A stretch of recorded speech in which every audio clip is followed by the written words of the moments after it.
My wife put her ex's name on our son's birth certificate. I found out 4 years too late. I loved my wife completely.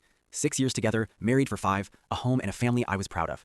My son was 4 years old, bright, loud, the kind of kid who fills every room he walks into.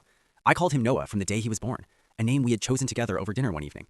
Or at least, I thought we had chosen it together. The day I found out was the most ordinary day of my life. I was enrolling him into school, sitting across from the admissions coordinator filling out forms. She asked me to confirm the name on his birth certificate. I said, Noah. She looked at the document in her hands and then looked back at me with an expression I will never forget. The name on his birth certificate was not Noah. It was James, the full legal name of my wife's ex-boyfriend she had dated for 4 years before we met. The man she had told me meant nothing. The man she had quietly written onto our son's official documents the day he was born, while I stood outside that hospital room believing everything was fine. I sat in that office completely unable to speak. I walked to my car, sat in the parking lot for 40 minutes staring at nothing. I called my wife. She picked up sounding completely normal, asked how enrollment was going. I asked her to tell me our son's legal name. Silence. The kind of silence that confirms everything before a single word is spoken. She said it was complicated, that she could explain, that it was something she had done emotionally right after birth and always meant to change, that it didn't mean anything, just a name. She had given our son her ex-boyfriend's name without telling me, for 4 years. I hung up and called a lawyer from that parking lot.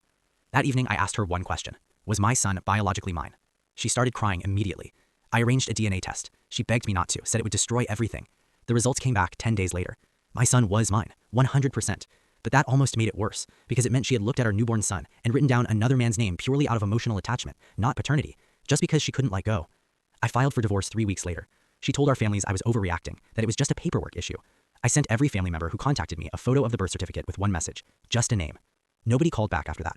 The divorce finalized 7 months later. I got primary custody. My son's name was legally changed to Noah. He's 4. He doesn't know any of it. He just knows his name is Noah and that his father shows up every single day. That's enough for now. She lost her marriage, her home, and primary custody over a name she thought nobody would ever find. She was right that it was just a name. It just happened to be the name that ended everything.